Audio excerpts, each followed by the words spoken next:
Sports Talk Live Buffalo is sponsored by Celino Law.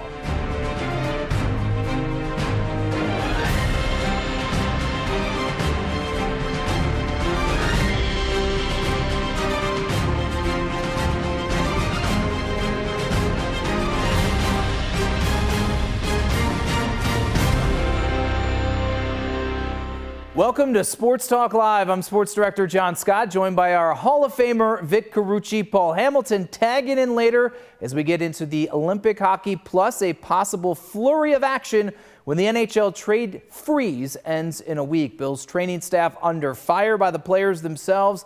Vic and I will discuss that in a bit, but first we want to really start forecasting this Bills offseason. And Vic, let's start here. What do you believe should be the number one or the main priorities for Brandon Beane and this team in terms of the roster this offseason? Yeah, I think it goes along with what has been said for the last couple of years, John. Wide receiver, they have got to have a number one. I can't accept any attempt to explain why that isn't the case. The everybody eats mantra, okay, let's forget about that. I know Joe Brady was the one who coined that as offensive coordinator. He's the head coach now, and I would hope, along with Brandon Beane, there is full recognition that this team has to have a true number one guy in its receiving core. You have a number one quarterback, one of the very best to ever play the game. You owe it not just to him, to your offense, to your team's ability to take full advantage of that and its general strength, which is its offense, by having that guy, obviously, along with other effective people. But they don't have that number one effective guy, and I believe that has worked against them in some of the bigger moments. And Vic, I'll take it a step farther. I think the group as a whole needs some serious turnover here. Khalil Shakir, I think, is a very, very good slot wide receiver when his placement in the pecking order is slotted appropriately. If he is your 2 or your 3, as Cole Beasley was at the heyday of this Bills passing attack, I think that is where he can eat at his best. So I think you need to get someone in that top slot, and I think you need to infuse talent as well beyond just that in the wide receiver room. Edge rusher, to me, also a big priority as well. Bills, once again, already over the salary cap to start the offseason. So while there will be some restructures, Josh Allen seems to be the easy choice every single year, they are going to actually have to shed salary the traditional way, and that is by cutting guys here. What do you think, and who do you think are the possible cap casualties, Vic, as we forecast here and get closer to the beginning of the league year when they have to be cap complacent? You know, it's a long list of players that fall into the category of expiring contracts, and that, of course, makes them vulnerable and puts the decision in the spotlight. All right, do we hang on to this guy? Do we move on? I'm thinking primarily of moves or departures on the defensive side because you have another factor there. And what's that factor? We know. A change of system to a 3-4 scheme. Jim Leonard, the new defensive coordinator, the whole philosophy of aggressiveness and attacking in the form of the base 3-4, which from a physical standpoint is different than the types of players. I'm talking about the prototype of athlete that this team had in the Sean McDermott 4-3 zone heavy type scheme. So guys like Matt Milano, Shaq Thompson, A.J. Epinesa, some of the low-hanging fruit, Jordan Phillips, Fedarian Mathis. I mean, these are names that are easy to sort of move on from. I think it gets maybe a little challenging. You could throw Taron Johnson easily on the list of people that from whom they could move on, but do you maybe move him? Do you find another place for a guy like that? I know that's something you wanted to talk about because that'll be a name. I think others that I brought up here have been sort of fait accompli, but you know, maybe there's another discussion with a guy like Johnson, and I'm not sure who else from the defensive standpoint falls into the category of a player you want to truly hang on to because they're going to help you out. I think a full-on makeover for this defense is going to happen. Yeah, Dawson Knox, Curtis Samuel, Taylor Rapp, just to cut guys that are still under contract, that saves you $10, $15 million there. But as you alluded to, Taron Johnson is a very interesting case. I think it is unquestionable that he was not the Taron Johnson of old, the all-pro level. Naturally, he's getting older. Guys are going to lose a step here. The nickel spot is an interesting one in Leonard's defensive scheme. Not necessarily the guy that'll be on the field 90+% of the time as he was in McDermott's. You brought up a good point to me earlier today. Should we potentially be looking at Johnson still on the team, but in a different role and position? I could see him playing safety, or at least this team taking a long look at him there.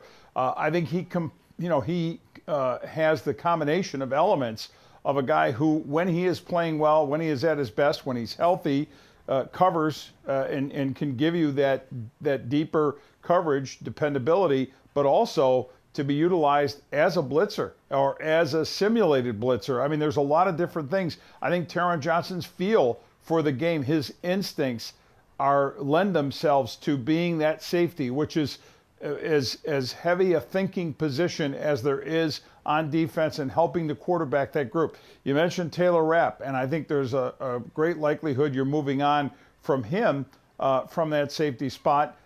You're going to, it's always easy to say who they should say goodbye to, but who are they saying hello to? And we know Cole Bishop obviously has been someone they brought in as a premium draft pick, someone in the previous coaching regime that you could easily see the future. Does that future work as well with, with Jim Leonard and this new defensive look? And this is where I'd also say the nuance is going to be, John, with Brandon Beane. Remember, these are players he and his personnel staff scouted and understand and then saw the coaches bring along. But how do they sort of see the transition? And I think as much of any conversation they're going to have about who you need, who you want to fit your scheme, which is what, good personnel people do with their coaches, who fits and who's going to work out well. There's going to be some conversation, I think, about like a guy like Cole Bishop, who you would think there's no need or thought to move on from, but you want to make sure he's going to fit what you're trying to do.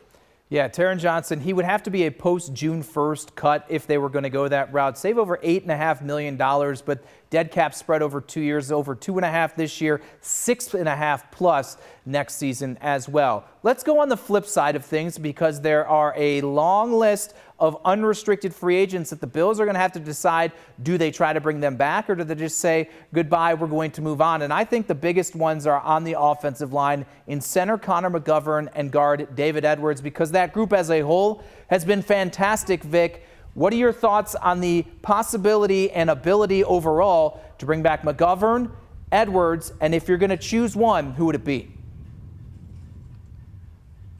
Yeah, well, this team included Josh Allen in the coach search, had him involved with the coach interview process at least, and it ultimately landed on someone he knew quite well and someone who was already in the building, in Joe Brady. But now I think you better make sure you've got him and his thoughts involved with this offensive line, because if you say goodbye to McGovern and Edwards, those are big pieces, leaving a room that already does not have Aaron Kromer as the offensive line coach. And I still think this could be as big as an outgoing move, if you will, on the Bills that they were going to feel, and not in the best way. This is one of the best O-line coaches around. I know they've hired a replacement for him, and maybe the next guy in line is going to do okay, but you've said goodbye to Aaron Kromer. These players were nurtured and brought up through his system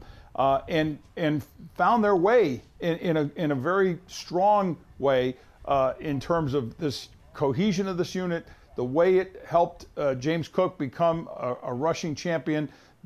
I don't know that the protection for Josh Allen was at its best, so maybe there's some talk and discussion there that they can get better. But you start dealing with a couple of key pieces, starting with the center.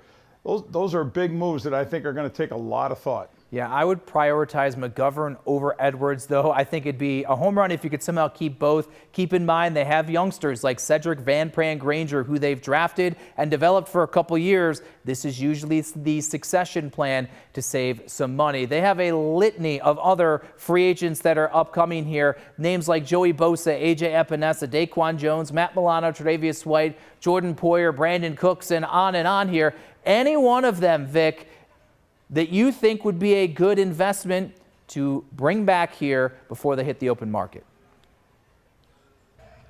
I'm struggling with this, John, because again, from the names you mentioned on the defensive side, it's all about the fit. Is it really there? Joey Bosa, I think they squeezed what they could out of him, and it was clear at the very end, postseason especially, that there was just nothing left in that tank. And then physically, you mentioned Matt Prater, and I think it's going to be interesting to see what the kicking decision is. Does this team get back the healthy Tyler Bass and move on with him? There's already pretty big financial investment there. I know Brandon Beane is on record as saying that he's going to be the kicker. So I would guess, it's just a guess, that you're going to move on from Matt Prater and go with Bass. So that'll be a part of what could end up being, for the Bills, an easier decision to make. But look, there's cap room that has to be made. Yes, the cap is going up by $20 million plus. It's still not going to account for all the investment that I think is needed in what is clearly going to be a pretty big overhaul. I'm slightly intrigued by bringing back Brandon Cooks. Obviously, he's at the center of the controversy that ended the Bills' season here. I liked what he could bring, and I think, again, if we're slotting that group at wide receiver appropriately, if he's 4 or 5, I actually really like that at what I would assume would be low cost.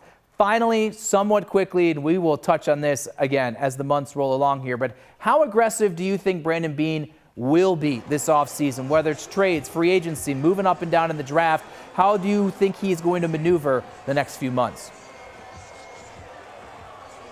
I would say, in order, the draft is probably where we're going to see the highest level of aggressiveness. Do you see him making a big spend in free agency? Because it's not just, or a trade, because it's not just acquiring the marquee guy. If that's what we're talking about here, it's also that contract that comes with a guy, or the new deal that the guy gets when he joins the Bills. That will be a pretty substantial challenge, and to make it all fit and to make him, the player, fit into this team. Because number one receiver, it's not going to be everybody eats. He's going to be the main eater.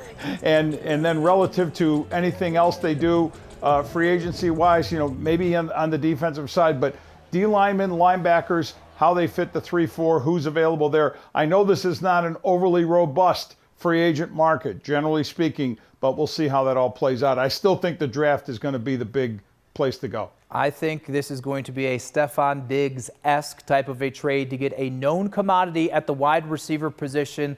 That's going to be my prediction as we move forward. All right, Vic, time to shift things over to the Olympics, where Tage Thompson and Rasmus Dahlin playing absolutely sensational. Paul Hamilton joining me with his thoughts on the hockey over in Milan when Sports Talk Live returns.